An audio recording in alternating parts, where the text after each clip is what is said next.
Hello, everyone, and welcome back for another episode. My name is Christian. I'm the founder and CEO of We're No Code. And today, my God, I don't even know where to start. We've been talking for about an hour on the backstage of this conversation. I have with me a presence that is an incredibly powerful presence that is of Sako. His name is also Sarkis. He is very international. He has built a huge number of companies. He is a absolute pioneer, maybe the godfather of no code. There you go. I just claimed you.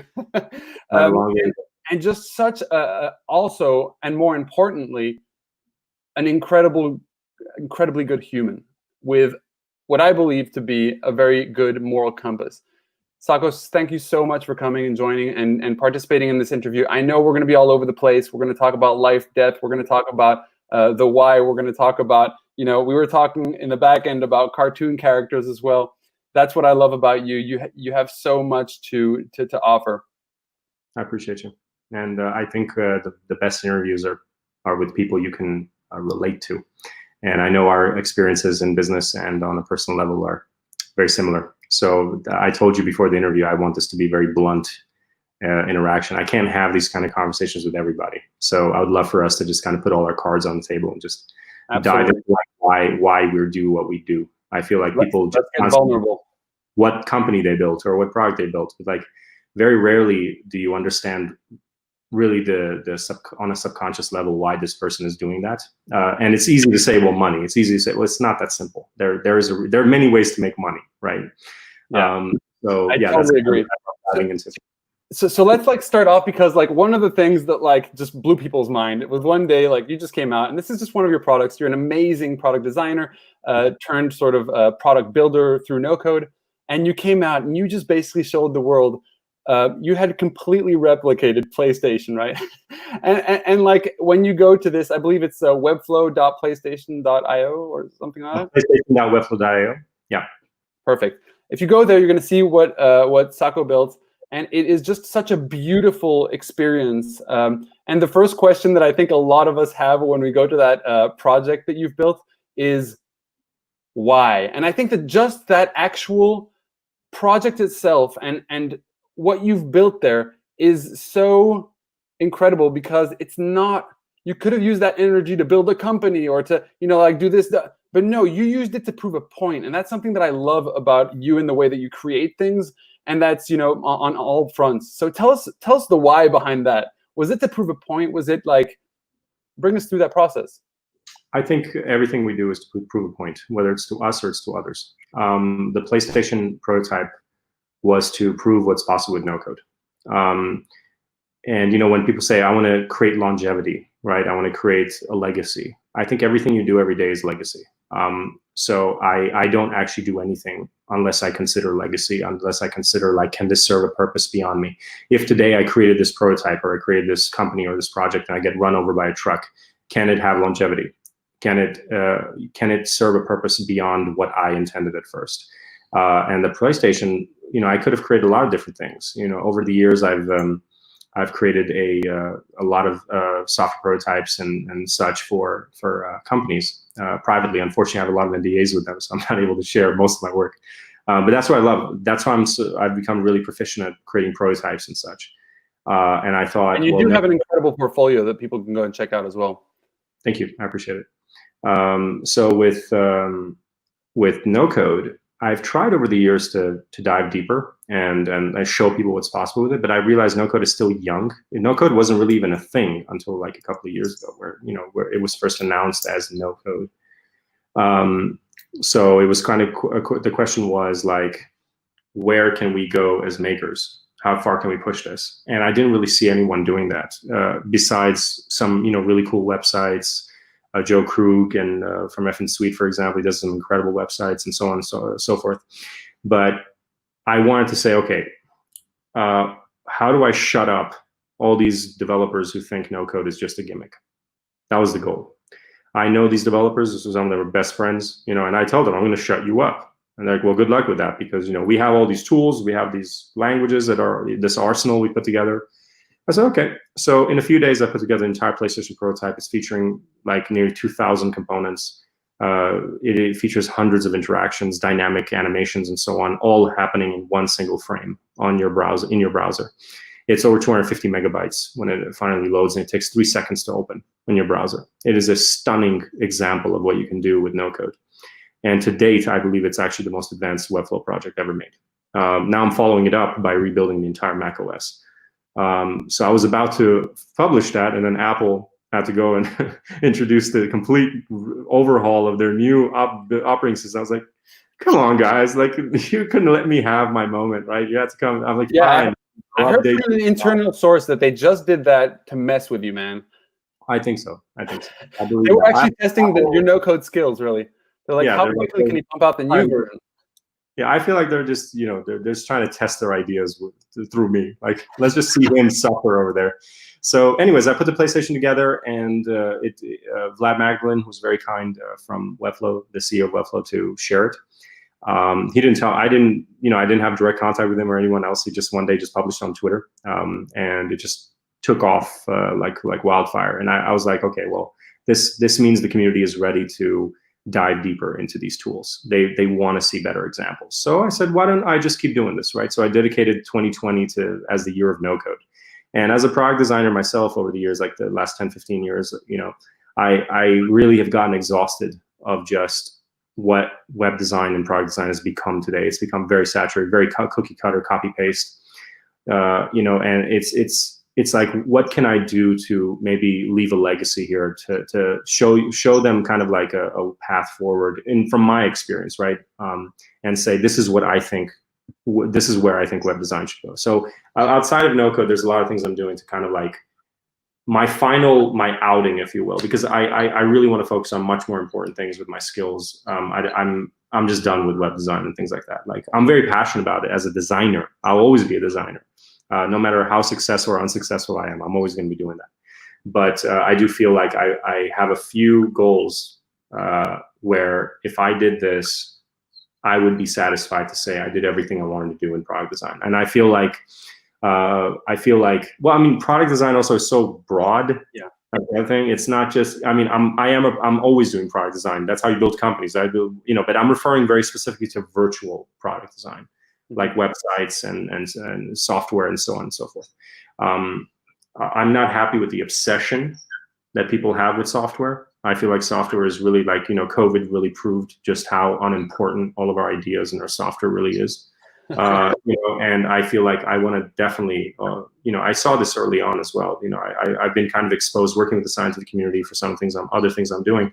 I've been exposed to kind of the real stakes that we're dealing with right now with our planet. And our generation right now is point blank so screwed, people don't even realize yet. And I was like, I just cannot wake up in the morning and be super excited about this app that I have to design right now. Like, it's just, it's not, I have to be able to do something better with this. Even if I fail at it, I have to at least know that I can look my kids in the eyes, in the future and say, your dad tried to at least solve this problem, and I'm still trying to, right? So I feel like by the end of the year, I have kind of this goal, this map laid out of where I want to go, this roadmap. And once I reach there, I'm going to finally just say, guys, it's been good. And I'm happy to consult and whatever, but I got bigger fish to fry at this point. Yeah, absolutely. And so I know that you're like taking some steps in sort of Meraki Ventures has some very, very big ambitions. I also know that you have a project in biotech, which I don't know whether or not you want to discuss, but it's absolutely, yeah. So let's get a little bit into that. Why don't you tell us a real basic of what you're working on? And then, and also one thing that I was just shocked about was just like how just big the mission and vision is, and if there's anyone who can execute on this, I believe that it will be you.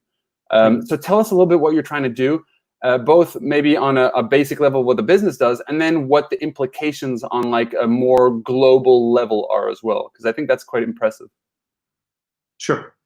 So do you want me to start with Mirai or Meraki Ventures? I think you can maybe just tell us the mission of Meraki, because that's like kind of and Mirai is kind of like the North Star for the moment of Meraki, right? So yeah, so over the years I've created a few companies. Some of them have been very successful, some of them have failed. Have been great learning experiences for me. And I mean, because I always go for the most difficult problem. So if I succeeded the first time I tried to go and create it, that would be a fucking miracle. And I'm not in the miracle business. I'm not looking for miracles. I want to know that I worked so hard and I was able to go through some of these experiences to get to where I need to be. So with Meraki Ventures, I realized very early on, like in my early 20s, even before that, like I just realized I'm not very fundable. The way I approach product design, the way I approach like, problem solving, like when I see a problem, I have to fix it immediately. I don't like dealing with hierarchy. I don't like dealing with a lot of these things. And I'm sorry, it's just, it doesn't match the way Silicon Valley works. And that's not a critique of Silicon Valley. Not that I'm afraid to critique Silicon Valley. I have a lot to say about Silicon Valley. But it's more of like just knowing who you are and what you want to achieve. And I know that the type of problems I'm tackling would scare the living shit out of anybody that would ever want to put any money into that. So I just realized I have to create a company that is completely under my control, that can kind of capture my goals and my visions and my ambitions very well. And Meraki Ventures is that. Meraki actually, Greek, I hope I'm not ruining this. Meraki means to do something with your soul, to put your heart into your work. And that really captures what I'm trying to do. And I have a small dedicated team that I put together over the years, people that I really trust. And we told ourselves we're going to be funding the 1% of the 1% of the 1% of ideas. I love it. And so tell us how Meraki sort of plays within that vision and mission. So the actual slogan of Meraki Ventures is actually vision is everything. Like I really believe, like, on a fundamental level, it's not just something you put on your mast on your website, like, a nice vision statement or something. Like it has to be really the why you do this. And I just realized like the amount of money that's being dumped. I saw a statistic the other day that scared the hell out of me. I was like, wow, the amount of trillions that have been wasted just over the last decade on just useless ideas. I'm sorry to say useless ideas, man, but I mean, a lot of people are trying to hustle and just make money with their ideas. That's the goal, right? I mean, we all are, right? But if you really think objectively, how many of those ideas help the planet 1 iota? It's less than 1%. It really is. I don't measure success based on how many click views you've had, how much money you're making. For me, Facebook is one of the biggest failures in history. I think the way it handles society, the kind of habits it's created, is a complete utter failure. The way it's handling, human rights right now is a complete utter failure. Yeah. And the amount. That's why it's just like when I look at that, I'm like, how does not every investor in that company go, what the fuck is wrong with you right now? Like we need to deal with this. And they're talking about, trying to be coy and like fishy on, in front of the Senate and these hearings and all these things. I'm like, what the fuck are you doing? Just say, I'm sorry. Yeah. We need to do better. And that's my problem with. And that's what I love about like the idea of like, and listen, like we had a conversation about this a bit earlier, which is like along the way, things change, right? Like people change, and we know this, like I think probably the best quote 50 Cent, that rapper ever said was like, if you think that money doesn't change you, you're not making enough. And I think that that's a very interesting quote, because I think both me and you have gone through, like being poor and being rich, and basically, you do understand that when you kind of go through it. And yeah. I would never say that I've ever been super rich, but like that, it's more of a feeling in the way that it makes a lot of people change. And I think that along the way, like people state missions, and Facebook was really, that's an interesting example, because Facebook was basically, they were all about connecting people and about making, like that was the big sell. That it was all about, like, everyone got into it because it was like, man, I can connect again with these people that I've lost for so long. And I think that along the way, something really changed. I don't know if it was fundamentally always like this or not. No, I'll tell you what changed. Having a board, having that many investors, having that many ambitions, being afraid that your company is going to fail. Fear is a motherfucker. Like fear, I'm just going to be, I told you, this is going to be a very blunt interview. I love it. I'll tell you, like, I think that bluntness is missing in tech and in companies today. Like we can't be super honest and just say, dude, this isn't working. I mean, when companies are say that, I want to be able to put companies on blast. I want to be able to tell the industry you can do better, not by telling them, by doing it myself. Yeah, we can do better. I have fucking ambition and drive to do that, and I'm going to keep trying until I'm dead. I might fail. I might be incredibly successful at it. But I'm going to tell you always, I do not care about how you feel. Yeah. The fact I care about how you yeah. I think that that's a really interesting sort of way that you approach that as well. I think we have like a similar sort of like moral compasses, different methods. That's something we discussed earlier on as well. I think that's super interesting. But let's get into Mirai, because I think that like what you're like biotech, man, like this is stuff that's really changing the world. Like, so just tell us really basically, because I know that you can go deep on this stuff, but a lot of people may not understand the complexity at which you'll talk about super probiotics. Is that the yeah, so hyperbiotics is the new terminology we've come up with. It's the first super bacteria, essentially. Super probiotic, if you will. Probiotics are living organisms. And actually, before we go into that, just to, I feel like we deviate a little bit into Facebook story. You know, and I know I have friends who work at Facebook. I have a lot of respect for the brand. I also think, and the reason I speak this way is because I want them to do better. I know they can do better. They have enough resources to do better. And that's what frustrates me. You know, so we need to encourage them and say, listen, we're giving you the feedback you need to do better. So you can't tell us we didn't tell you, or that, you know, there's no excuse. But I think that also, like, to kind of complement that as well, I think that there is a point at which companies become financial instruments. And that's when there are so many people on the board, as you say, so many investors, and Yes. and people are putting really large amount of monies with the only intent is to grow and bring shareholder sort of like value back. And I think that can be dangerous. I think it can be healthy. I think if you align the wrong people with the mission, it becomes a place where the CEO, it's not that he doesn't have a choice of what happens, but I would say that you can be replaced and someone will do the hard job of doing what. Exactly, but I feel like the road is foggy.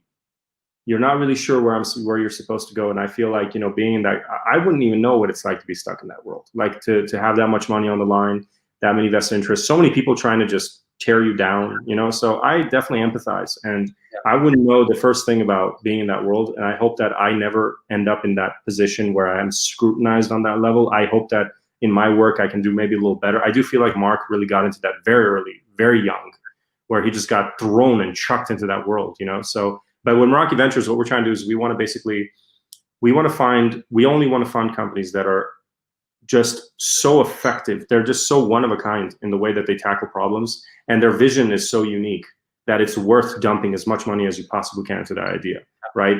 It's like something that you would want to do for at least the next 20, 30 years of your life. And I'm sorry, but tech does not come anywhere close to that ambition. And it's really like more physical products. It's more in industries that I feel is very underserved. Biotech is one of them. Yeah. And I mean, we definitely are working more on the tech side as well. You know, we have a lot of experience there, but that's becoming more and more smaller of my focus. Yeah. It's less of my focus because I just know that if we don't solve these other problems now, none of this other stuff will matter, which is why I'm not, you know, and I see some amazing ideas coming out of tech that I'm like, I would love to be a supporter and a fan, but I just mentally cannot focus on this problem anymore. Like I don't feel like this, I'm going to wake up in the morning for this, right? So Meraki Ventures, I want to be able to just if I give you a bird's eye view real quick, it will help you understand why I'm doing Mirai. With Meraki Ventures, the structure is there's one person you answer to. That's me. There is no board. There is no seats. There is no investors. There's nobody. There's me. And I purposefully set up that way. I could have partnered up anytime I wanted. I could have had tens of millions of dollars coming in, you know, and people want to invest in it. I didn't do it. I said, this is not my passion. This is not where I want to go. I want to be able to create a kind of ecosystem, if you will, where I can bring together the best designers, developers, marketers, lawyers, accountants, everyone, all the resources a company would need to thrive. And then I'm going to find the best products on the planet that you wouldn't even know about, because usually the people who create those solutions suck at sharing their vision. They're usually like scientists who are like, they've never written a business plan in their life. They're like, no institutional person would write a check to them. And those are people I write a check to. In fact, I say no business plans in Meraki Ventures as a rule, which throws a lot of people off. They're like, what do you mean? Like, that's the whole point. I want you to understand that to get to work with me, you have to find another way. Yeah. I was having a conversation with a VC the other day who was like, and we were talking about this, and for me, we were discussing basically like, when you start off a business, you're coming in and you have all these assumptions, and then you have to go out there in the real world and kind of like figure out what can and cannot be done. So the idea of at an early stage creating a 5-year vision is such almost BS, right? Because it's like unless you've built plan in 2020, right? What was your 5-year plan? I mean, your next 5 years is so under fire right now, and it's such a question mark now where it's just silly to even talk about the next 5 years. So that's why with Meraki Ventures, I was like, if I can bring together, like I looked at my peers, I looked at my own successes and failures, and I was like, here's what I needed to really do great. And I don't have that. So here's what I'm going to do to get there. I'm going to bring them together, people way smarter than me. I'm going to give them the resources they need. And I'm going to give it to them not by taking money from others and creating a fund, the traditional venture capital way. I'm going to go and get the funds by creating successful companies. And then I'm going to know that I control the whole banana. You don't fuck with me. Nobody can fuck with me. Because I know that I control my destiny. I have to only answer to God. I have nobody else to answer to. Yeah. I answer to my team. I answer to the people I love, and I answer to the people I work for, which is society, which is where. And I tell them, this is what I'm trying to do, for example, right? So that's how I was able to kind of position myself to find Mirai and find some of the companies and partners that I have. And I'd love to dive in and give you a summary there. But to get there, you also need to. I love the philosophy behind, like I actively try to share where I'm coming from so people know like the motivation behind it. So there's this incredible story in Bhagavad Gita where Arjuna, he's a young warrior, his examination, like he's an archer, this is thousands of years ago, right, in history, he has to shoot an arrow into the eye of a dead fish hanging from a tree on a string, and it's hanging from a tree that's in the middle of a small pond. Terribly specific, right? But he needs to not look at the eye of the fish. He needs to look at the eye of the fish by staring into the water. Imagine the focus you have to have. So the teacher comes up and he says, okay, guys, there's like 5 archers. This is the final competition, final exam. Tell me what you see. And one by one, right? Everyone comes up and says, well, I see the tree, and I see this, and I see the water, and I see, he's like, okay, shoot. And everyone misses. And then Arjuna comes up and says, what do you see? He's like, I see the eye of the fish. What else do you see? I see the eye of the fish. Anything else? No, I see the eye of the fish. Shoots straight up in that motherfucking fish, and he's done. It's straight in the eye, right? And that's my point, is I realize that the amount of distractions that you get when you're building these companies and products and everything, like if I can just create an environment where I can get rid of all those distractions, where I can tell you that you as a founder never have to worry about money again. There is no Series A, B, C, D, E, F, G, X, Y, Z, none of that shit. There is as much money as you need because your idea is so snap bang world changing, it needs those resources. And that's why when people approach me, they're like, we don't even know how to start this. I was like, that's what I want. I want you to have a normal fucking conversation with me. Sit down and like talk to me about you. I've talked to people who just broke down in tears, talking about their life, about why they're doing that. I'm like, yeah, you're going to be the one I work with. I have people who are completely bipolar. People who they tell me like, Sarko, why would you fund me? I was like, because under all of that, I understand that the way you're overcoming your own issues is by doing something greater for humanity. I love that, man. I love that because it embraces the human side of this entire experience more than anything. And this entire experience as entrepreneurs, as any position that you're doing in life, it is personal. That quote of it's just business, it's not personal. It's and then personal. That's when they shoot you in the head, right? That's the part of the movie where you get, it's always going to be personal. And it's important that it is personal, specifically when you're going to dedicate your entire life around a vision, a mission. It has to be personal. You're going to be spending more time with me in that company than you do with your wife. Yeah, it's fucking personal. You know what I'm saying? You're more married to me than you are with your own wife. So tell us about the biotech. Tell us about Mirai. So with Mirai, the Mirai is a great example of the eye of the fish. It is a problem that is one of a kind. There is no competition. It's over 20 years of research. And when I was back in Armenia a couple of years ago, I had my father, who inspires me and is as crazy of an entrepreneur and creator as I am, and who takes the kind of risks that I do. I learned everything from him. He had great success. He had great loss. He had great success again. He's the kind of guy who's like, Saka, when I look back, I got absolutely nothing to be upset about. He's like, I know I tried and I failed and I succeeded and I failed again and I succeeded again. It's like, because there's no other way to live. He's like, I could never go work for somebody else. And that's why I can't. Because I saw my dad, like the passion he had and how the companies he worked with just crippled him, where he's like, I will never do this again. So I realized very early on that just by looking at, when you want to go somewhere, ask the people who are going the opposite way, who are returning from that journey, ask them what it was like, right? And I promised myself, when I get to this stage, I'm going to be honest and the most blunt motherfucker you've ever met. I'm not going to tell you about the parties. I'm not going to tell you about the Lambos and all that bullshit. I'm going to tell you about the difficulties. I'm going to tell you about my own vulnerabilities, my own mistakes. I'm going to tell you how I fucked up. I'm going to tell you about how I succeeded and fucked others up when they deserved it, how I was able to overcome these issues, right? So with Mirai, I met a scientist who was like, my dad came to me, he's like, Sarko, before you go, because I have to return to Thailand again, there's someone I want you to meet. I said, okay, let's do it.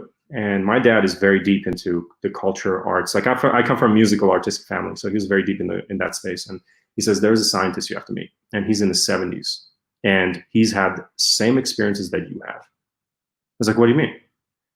He's like, he's had just as many failures and successes. He's been backstabbed to death.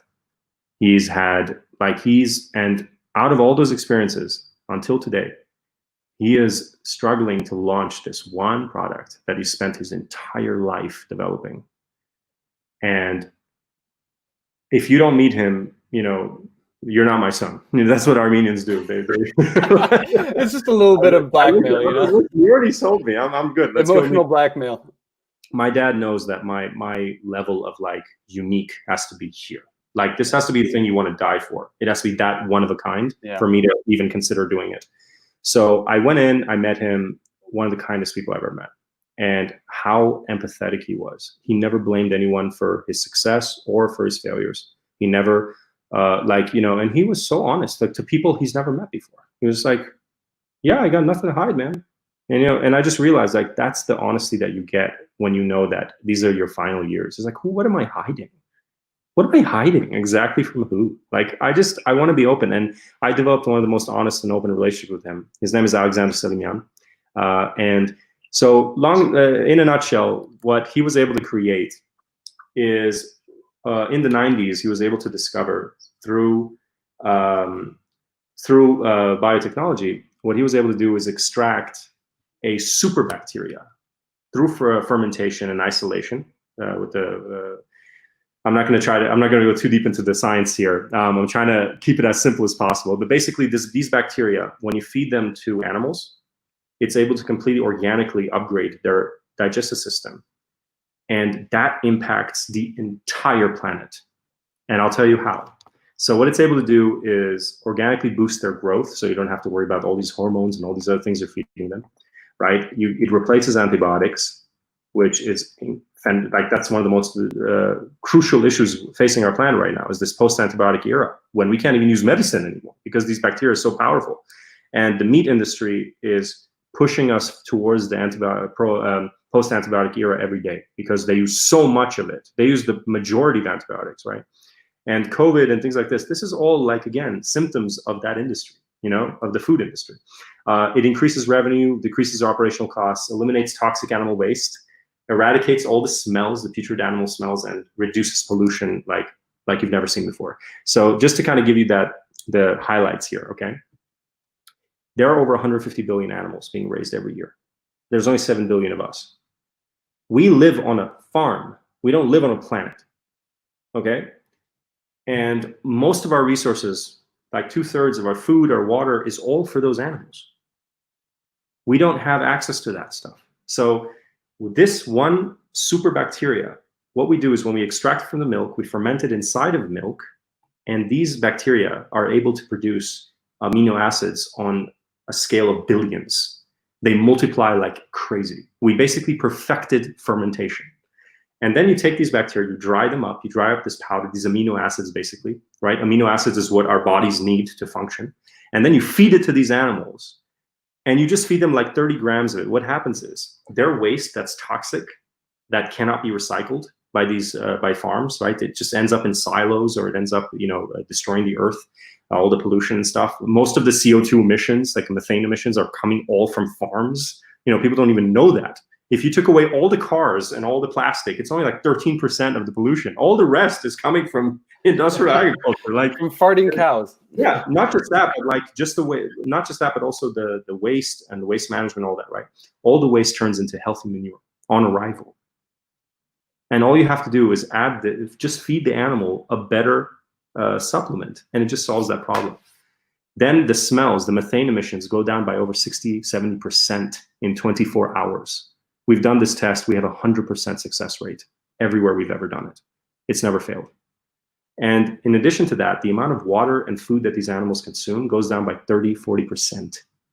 So if you just imagine this, if 150 billion animals drink 1 liter less every day, that's 150 billion liters of water. So this is the most radical product I think the world has ever seen, ever, because you are literally tapping into so many industries instantly, where it's like now you don't have to use antibiotics either because the body is more healthy. Not just that, but the meat quality and flavor and healthiness of meat, it completely changes. We've talked to pig farmers, for example, who ate the pig, and they're like, this is the best meat I've ever tasted. I'm a vegetarian myself, which is the irony. Well, no, actually it's not, I think, because I think that it does play a role in this, right? It's like it's about also the animals themselves, and I think that that's a big thing. I can't stop by the time I convince the whole planet to eat and live more healthy, there won't be a planet left. There won't, because I know that's is growing so fast. They're like, we want to double our meat output by 300 billion animals. That's what you're trying to go to? Like, there won't be a planet left. Seafood, they're already predicting, is going to be completely done by 2050. Like, we are literally destroying everything around us, and we're talking about the next app we want to release. Like, what is happening right now? COVID was a great wake-up call. So anyways, long story short, in addition to the food and water, what happens is that waste can now just be taken and converted into biohumus, which is the normal waste that you can get through wormy composting and so on. And not you can not the hummus you have for snack. No, not the hummus. No. So no one has to worry in the audience. Yeah. That's not the food of the future. Yeah. And in addition to that, the ventilation costs, which costs millions every month, completely goes down. Methane goes down. The health goes down. By the way, the diseases a lot of these animals have, right? They completely vanish. A simple example would be when these piglets are born, a lot of them have chronic diarrhea when they're first born. I apologize for that image. But and because of that, the meat industry just says 13 million, 14 million we lost this year. They just mark it down as a loss. 14 million, Jesus Christ. Like, so what we did was, when we feed them, because it biologically upgrades the way you digest food, the way you consume food, right? It makes you more healthy. What happens is these pigs, we were able to cut that down completely. These animals immediately cuts down the diarrhea. Immediately they start eating healthy. They start waking up again. So there are just so many of these examples that are there. Is there a human use for this as well? Has there been any testing already happening with regard? I'm not even going to go into the human side, because when I say what I have to say, people are going to think I'm full of shit. So yeah. I'm going to wait. Like, I'm going to start with the animal agriculture first. We'll do another interview for that one when you're ready. But trust me, like, if you're able, like, our bodies are basically homes to trillions of bacteria. That's the benevolent and malevolent, right? Yeah. And when those bacteria are out of balance, when there's too much of these or too much of those, our body does not function. When you say I'm feeling sick, that's what that means. That means your balance is off. Now, when we're feel it, right? It's in the microbiome. That's where a lot of them live, right? Yes. So again, without boring everyone to tears, but basically with the super bacteria, what makes them super is I actually created the Batman or the Iron Man of bacteria. What happens is, well, I didn't create it. Our scientist did. I'm just an evangelist here.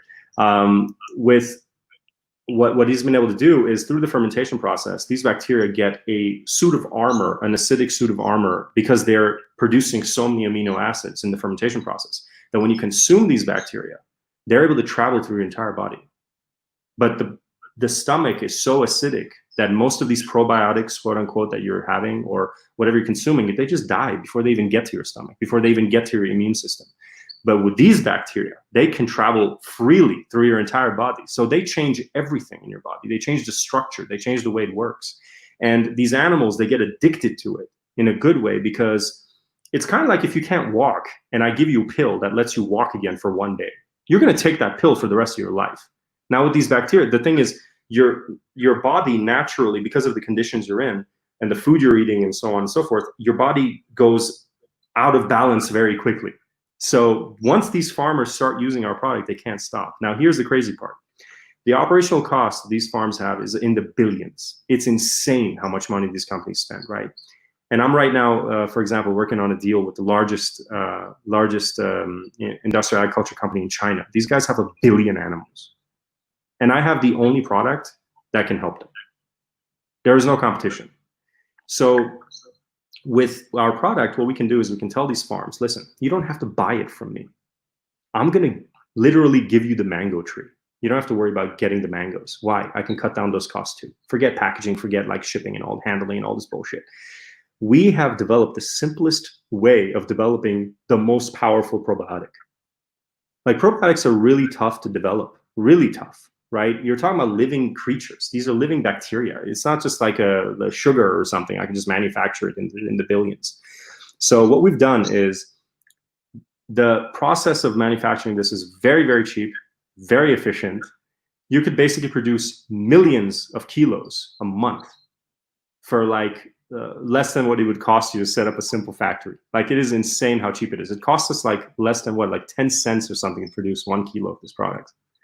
So we go to these farms and we say, listen, you can sell this for like 5 euros, 10 euros, whatever, and you can make an insane amount of margin and you can become our exclusive dealer. So what I've done is I don't need to know anything about setting up a factory.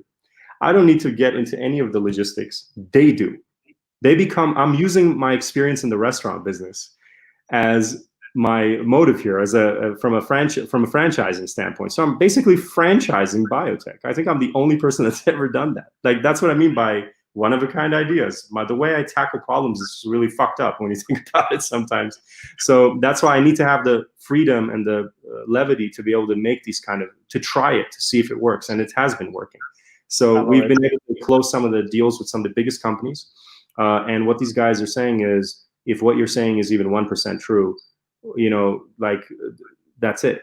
Like, that's the biggest deal for them. Like, just if you can cut down the waste problem alone for them, yeah, that already solves everything for them. You know, that the amount of money, the amount of scrutiny they're under, the amount of climate change issues they're dealing with, right? All this other stuff. It's like you basically solved 10 of their problems overnight. And no one's ever seen anything like that before. And that's why it's kind of like if you walked into a cancer ward and you said, hey, for like 10 cents, I'm going to cure everyone of cancer here in 24 hours. No one would believe you. Which is why I said, I'm not going to go to small farms and whatever. I'm not going to post tweets on Twitter. I have to go and I have to close my deals, which I've been working on for months and months, with some of these biggest companies on the planet and say, dude, just shut the fuck up and try it, okay? I'm sending you free samples. Just do it. And they did. And they saw it and they were like, who the fuck are you and where the fuck did you come from? Because our scientists are trying to bring down methane emissions by 1%. You just brought it down by 70% and it cost me 10 cents. What the hell is wrong with you? Like, you know, this is against all the laws of business. Yeah. So a simple example would be like with the partnership we're doing in Spain, that's like $70 million a month. They have 7 million pigs. Each pig has to have 1 kilo of this product a month. That's one deal alone. There are 150 billion animals. And this is why I'm saying Apple as a company in the tech industry, who's the biggest tech company you can say like, hey, I want to be aspiring to be this, right? Apple is number one, right? Then you have like Microsoft and Google and the others. But think about Google's revenue, I think was like 30 billion. After taxes, after everything, it was only 30 billion. I could be making 30 billion every month. Like, you know what I mean? Like, yeah, like these large problems. Because there's such big problems, I think. And I think that like a lot of people are really excited in kind of like deep tech, biotech, because yes, at the beginning, like what we can't forget are those 20 years, right? Those 20 years that friend of yours, that partner of yours Overnight success, right? 20 years in the making. Yeah, exactly. And I think that that's why, like, these are the industries where people are require more funds, Yes. because it's such a long sort of development process. So you have to invest so much in research and development, and it's a place where people are excited because the implications are so big, right? And when you talk about Apple, but if you talk about the largest companies in the world, like, yeah, like Apple is not the biggest in the whole world. It's the biggest example in tech, but I'm saying, like, Yeah, that's why. Yeah, and so if you solve real problems today, like if someone can solve the oil problem, they'll be $1 trillion company. If you solve biotech, you'll be $1 trillion company. Like, those are the kind of problems Meraki Ventures focuses on, and which is why it's unfundable.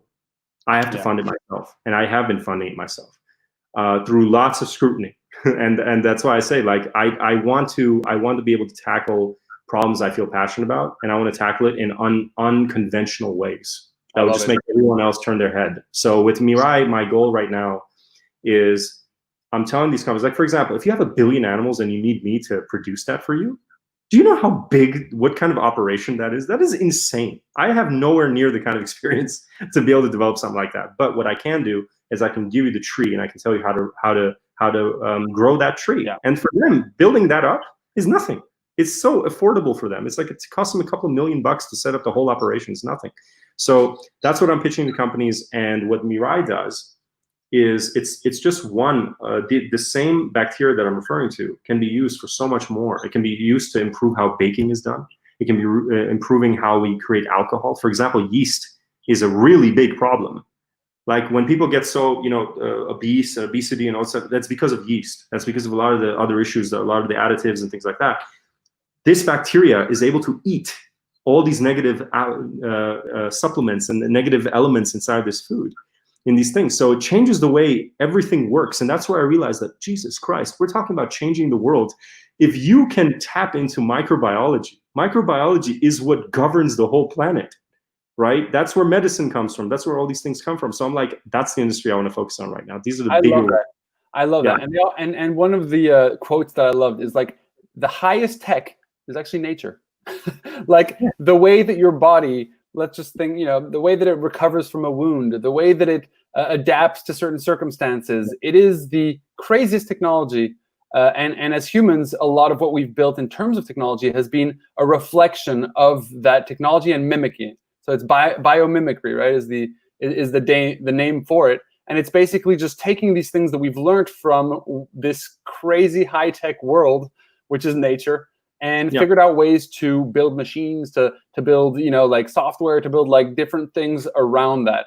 And I'm super excited about what you're talking about. I can't wait to see when this kind of, comes out of the shadows. And I also can't wait. You told me you sent me a 6-pack of this stuff that's arriving in a couple weeks.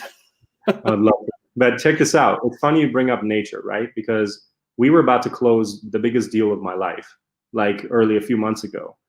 And COVID happened, all the borders closed, all these, the madness starts. And I realized, like, nature does not care about how you feel. It does not care about your goals or ambitions. I was like, this is why it's so important to work with nature, not control nature, to harness nature, right? So what I'm trying to do with Mirai, in short, for everyone listening, is I want to be able to transform the way food is manufactured and consumed, plain and simple. And that, if I do nothing else in my life, if I'm able to change that, 1 iota, the way that's done, I have already changed your life and your children's life for generations to come. Because you don't realize the industrial agriculture is the first industry in history. It's also the biggest industry. It employs over 1 billion people. Like, that industry is not going to stop anytime soon. And I try to explain this to activists and, like, all these people. I'm like, guys, I feel you. I understand what you're trying to do.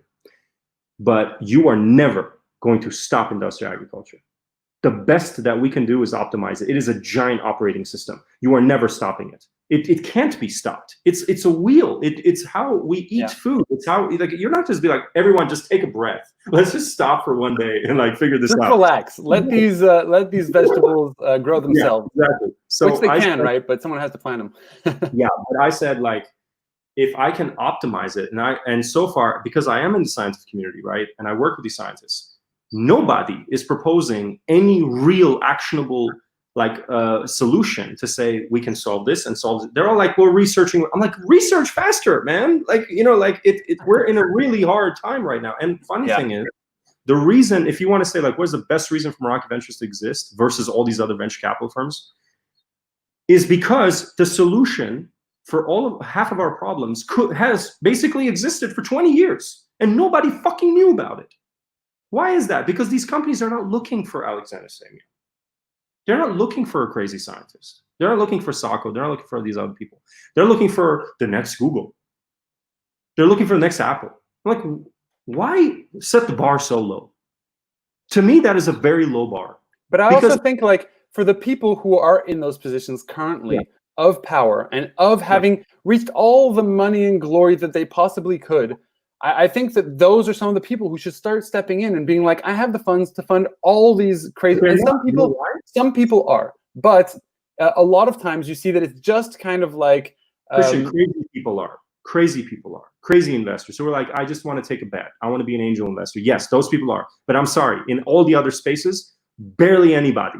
And that's why I think my kind of insanity is what this industry needs, because it's like there's going to be this person who will take the kind of risks that everyone else would go shit themselves when they're like, oh my God, like I would never put say $100 million into like an idea or like this product. And I tell these scientists, I'm like, listen, if you show me a way to completely get rid of plastic, for example, I will fund you right the fuck now. I don't want to talk about your business plan. I don't want to talk about your 5-year plan. I have people who are better at this shit than I am, way better than I am. Yeah. I want them to worry about that. And those people say the same thing. They're like, we just love how you just eliminate the bullshit in this company. We don't have to worry about that stuff. We just worry about what needs to be done. And I realized I got offers for other companies that I'm building. I got investment deals that were like, hey, we can put $10 million. I'm building, for example, the first search engine for education. There's all these great ideas. I'm a creator. That's what I do. And I meet founders all the time. I meet them very low key. I never tell them who I am. I love just going in there as a product designer, as no code, as a maker, whatever, right? And I just love working with them. And I find great ideas. That's the best way you can invest, because you know the mentality of this person. You know why he's creating this. You can only understand that if you work with him. You break bread with him. That's when you can know. You can't know that by a business plan, right? So in a nutshell, it's like I find these people and I'm like, okay, I know where I need to take this idea. But I realized I could be doing that like a slave for the rest of my life. I could be getting money in, money out, money in, money out. I got a board. I got this. It's such a waste of time. I've wasted so much time in my life doing that stuff. And I just realized I need to like clear the plate and say, I have to pick one horse to ride, all in, which I'm very good at. Going all in. So I chose Mirai. I've been working on it for the last couple of years. I have a great team behind me. We are very specific. We know exactly where we want to be. And we've actually even created like a program, affiliate program, where anybody who connects us with a farm gets 5% of the profits for 5 years. Wow. So there's never been an easier way to become a millionaire.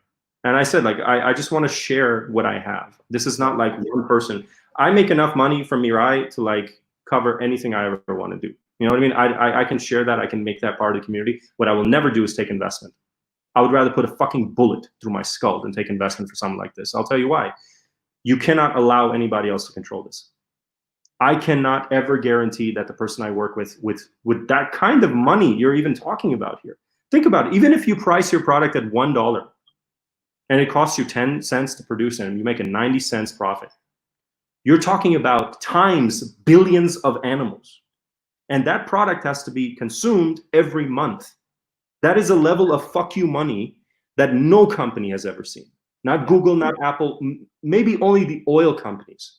Maybe only industrial agriculture has ever seen that kind of success. And that's why when people talk to me, they're like, Jesus Christ, like, I don't want to talk about that app I was building anymore. Like, I feel bad talking to you. And I'm like, this is why I shut up. You only see one little link on my profile that says Mirai. That's just on a professional level. People need to be aware that that exists. But I never tweet about it. I never post about it. It's just there. I have two lives. I have this normal life, making, creating products, design. And then I have this insane life where it's like, what the fuck? Like, and I'm still trying to wrap my head around that stuff. Yeah. But Mirai is going to be the thing that, in my mind, basically becomes the crown jewel of Meraki Ventures. It's going to be the thing that funds the entire party. Yeah. And then I never have to think about investors ever again. I am not an investor myself. I say this all the time. If you work with me, you're working with a founder. I'm there to, whether it's a good day or a bad day, I'm right there with you. I have my team working with you. I can't treat you that way, right? And I don't care about the equity and whatever other bullshit is, because equity rarely pays off. Have you realized that? Equity rarely pays off. How many companies do you have stock from, and when did it pay off, right? So with Mirai, I just tell people, like, I just want to create an ecosystem that can be the greatest product. That ecosystem will produce some of the best products ever. When I'm gone, I want all of my experience, all my skills to be in that, building that Eden, if you will, that garden where it's like, once you get in, you will never go out. And what's great for the makers and the designers, developers that work with me is they know they're not working on one product. They're working on all of Meraki's products, which means you are getting, one day you could be in biotech, the other day you could be building an app, the other day you could be building a restaurant business. Like, it's like the skill you're getting working here is insane. And I always say, you're a product of your environment, right? We were just talking about that. And I think that's a great segue into just kind of the personal side of absolutely our lives. Thanks for hearing that. No, I love it. And I really appreciate your passion too. I think that there's like a lot of people feel a lot of frustration with some of the stuff that's going on. And it's rare that people put it so bluntly. And I think that, like, that's a healthy thing that we should be listening to, as well as the knife fluffed stuff and all these other things that are happening out there. So for that, I salute you for sure. And I think your mission is absolutely awesome with Mirai. And also, this thing sounds amazing. When I can get a first try of it, I'd love to try it. But just, yeah, I think on the personal side, that's another thing. I think that we started talking about some things, and I think that going through the, like, on the surface, you see the results. Underneath, you, as an entrepreneur, and specifically people who have felt failure as well as success, like both of us, there's a lot that is very loaded. And that's why I think it's really important that people find the why behind things, which what you were kind of emphasizing, is because if you don't have that why, those difficult moments are not justified, right? It's difficult to justify putting yourself through so much suffering and being so crazy. And I think it happens, like, your mind is very much connected to your body. And I think that when you go through these difficult times mentally, it can sometimes have physical side effects. Tell us about your experience as a founder and some of the things that you've had to face and ways in which potentially you take care of yourself in this heavy work environment, like in terms of working a lot and sometimes really feeling terrible failure and feeling terrible insecurity. Because I don't think, even if you're someone like you who's brilliant and who seems like he has everything figured out, we, as founders, as people, as humans, we always face our own demons. And I think it's important that we express that as people who seem very confident, because it's important for people who seem less, let's say, superficially confident. They feel like, oh, it's just me who's feeling it. And I think we have to step away from that and accept that we all feel these things. And I think that starts with us admitting our own things, Do you have any? Yeah. Well, I mean, considering the type of ambitions I have, it's kind of obvious that you would have ups and downs. You would kind of, you're really challenging the universe, and you're saying, hey, I want to do, you told me to do this, I want to do this. Like, it's really pushing yourself over your own limits. And I realized that for someone like me, with my intensity and my kind of like goals, and I am my own therapist. I have to learn how to teach myself, how to educate myself, how to discipline myself, because no one else. From your, like, how to understand yourself first, right? And you have to be extremely honest.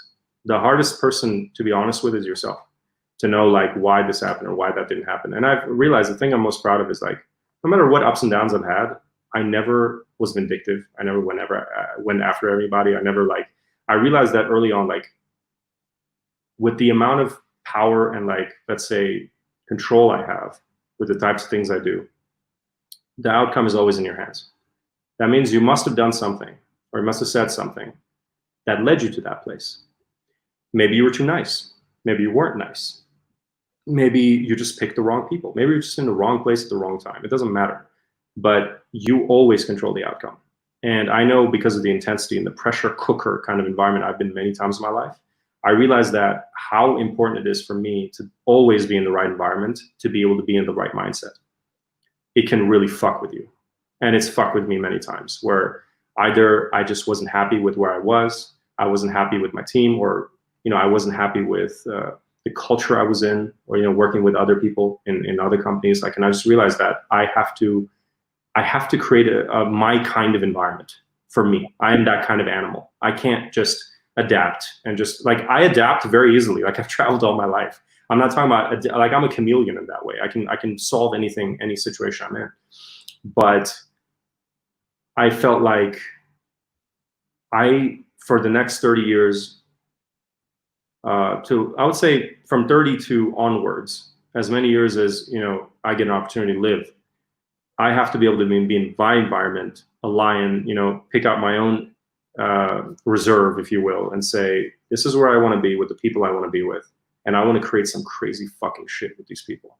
And I don't want anyone to ever bother me again. I don't want anybody to be able to get me to a level where I'm in emotional distress, or I feel like I'm stressed out so much that I have to, or can I just say this without sounding like a dick? I don't want to answer to anybody except me and what I'm doing. And I tell my team all the time, I'm like, guys, and by the way, 99% of the time, I'm always with the people I'm working with. I'm always listening to them. I'm always it's a very democratic approach. But when that 1% comes up, where I know based on my gut feeling, I have to make this decision, I tell them, I'm like, guys, respectfully, this is where I feel I want to go right now. And I'm ready to take the heat. And you don't even have to say, I told you so, because I'm going to be the one to tell myself that they said so. Yeah. I have no ego when it comes to that, right? Ideas don't matter to me. Execution is what matters to me. And I'm proud to say that 9 times out of 10, I've been right. Yeah. But some of those decisions are really messed up, where it's well, firing this person or not working with this. I'm like, there's something that doesn't feel right, And most of the time, whenever I didn't listen, let me put it that way, I always got fucked every single time. And so you talk about gut feeling. You talk about gut feeling. That's interesting, because I feel like shooting from the gut is not a good thing. And I think you probably have a process which is a little bit more elaborate than I feel something in my gut and then I act on it. You have a process. So take us through what that process is to kind of understand where some of the truth lies, where some of the truth is mostly built up in emotion, and how you're able to distinguish. Well, it always starts with, it starts and ends with, in the first 5 seconds, how do I feel about that? I've trained my emotions well. Yeah. If I meet with Christian and in the first 5 seconds I don't enjoy the first thing we talk about, I almost every time it tends to lead into the rest of the conversation. And it's something that you have to get over the years. My father is the same way. My father, I straight up can look at a car and tell you who the owner is. What that owner looks like. He has a gut feeling, a sense. Anytime my dad told me, don't be friends with this person. This person's going to hurt you. He was always right. I feel like I can do that with dogs. I look at a dog and I know who his owner is. Yeah, that's a little easier. That's a little easier. But that is true. There is a little real. I know. I was just making a joke about it. Yeah, but I would say my decision factor is on 4 levels. This is going to sound a little funny, but it's my mind. I have to be able to kind of use logic at first. Logically, should I be patient right now? Should I think this out a little more? Emotion to logic? Yes. Yeah. So emotion to logic. So you're kind of having that divide, right? You have to have the 2 sides of the coin. Yeah. So I always choose to start with emotion first, because logic sometimes can be very logical enough where it kind of gives you emotional distress. We're well, logically, I need this developer because he's a very good coder. It's well, logically, it would be illogical for me to say no to this person, right? What's my team going to think? Well, that's the logic. But I have to always start with, do I feel comfortable? If I don't enjoy having a conversation with you every day, there's no way we are going to enjoy creating great products together. I can't create a great product if I don't enjoy it. My mom is another one who's very, as a musician, as a artist herself, she told me very young, you can tell by the food you eat how much energy people put in that food. And my mom proved it to me scientifically. Like she said, here, come, let's make some food together, right? And she shows me the attention to detail she puts into like making a dish, which is why I am proud to say I am a chef today. I keep cooking. I love to cook my own food. And I love to go to very local places where I can see how the food is made. I have this weird thing, like I hate 5-star restaurants. I hate that kind of experience. And which is why I don't hang around a lot of millionaires. Like they just, I don't know what this thing is about like status. Like, hey, I'm going to be this level, so I'm not going to eat there. You know, it's like, whatever. You know, Let me answer one comment here. One thing I noticed in really nice restaurants, no one's having fun. Like rarely are people really outgoing and laughing and having a great time. Where's the serendipity? Where's the serendipity when you're not able to go with the locals, right? Some of the best places I've been to are just some of the most local places. And I stick to that. I grew up in those local places. I grew up in 10 years in India, guys. You know, it's a very local ecosystem for me.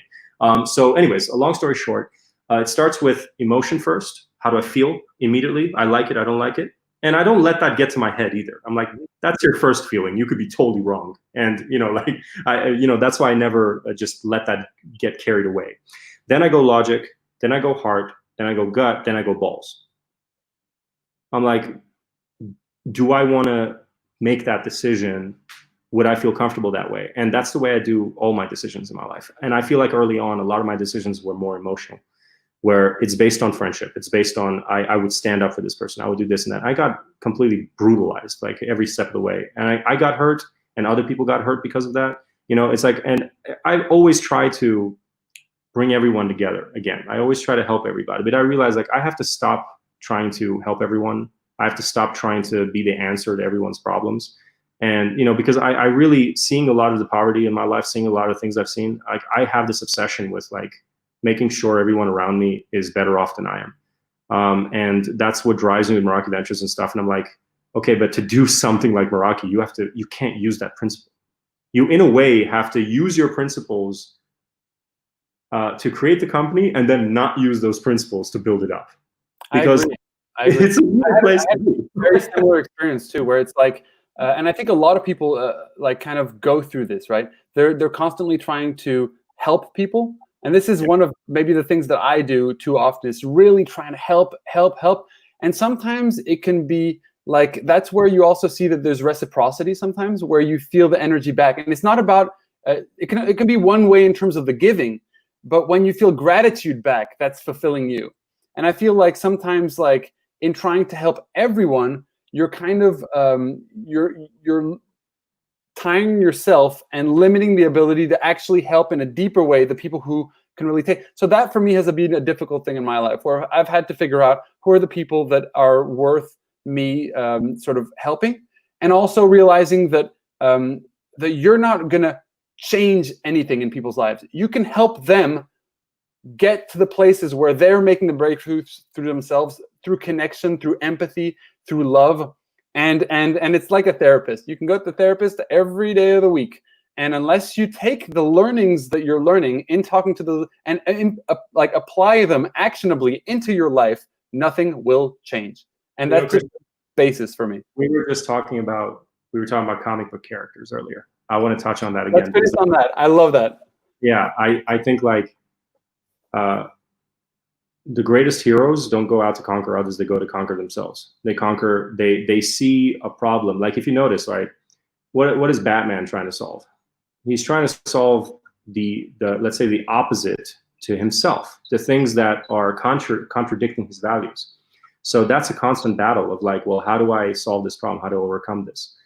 And that's where I'm trying to do. It's like I'm trying to figure out like what are the things that I'm unhappy with, whether it's on a personal level, with my own habits, with my own pros and cons, if you will, my strengths and weaknesses. What am I unhappy with on a global level? And how do I make sure I can conquer that every day? I don't ever think I'm going to go conquer this company. I'm going to conquer my competitor. I'm going to go kill this person. I'm going to go do that. Like every day I'm thinking, how do I conquer myself?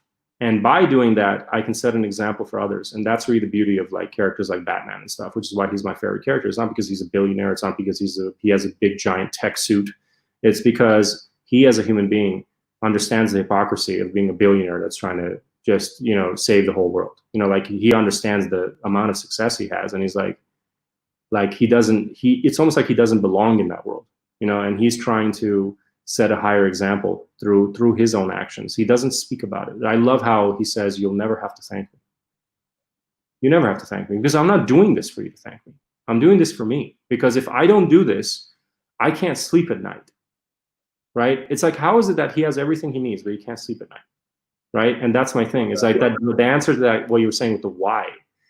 Why do I do Mirai? Why do I wake up in the morning? Why do I do this other thing? Is because it's not just, it's easy to say it's who you are, but I like to say it's why you are. It's because if you don't do this, you're letting down yourself and you're letting down everyone around you. And I think that's such a difficult bar to set for yourself. It's almost mental abuse, because suddenly everything you're doing starts to be matched on that bar.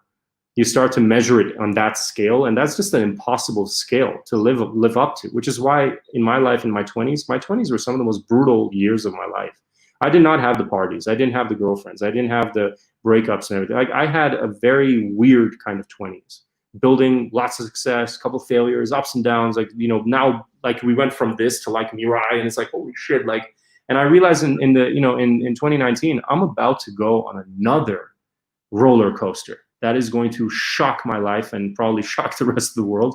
And I was like, I think I have to go on a personal journey of just understanding myself very, very well and really reflecting, because I think in a way I'm turning, it's not a midlife crisis. I feel like it's a intermission.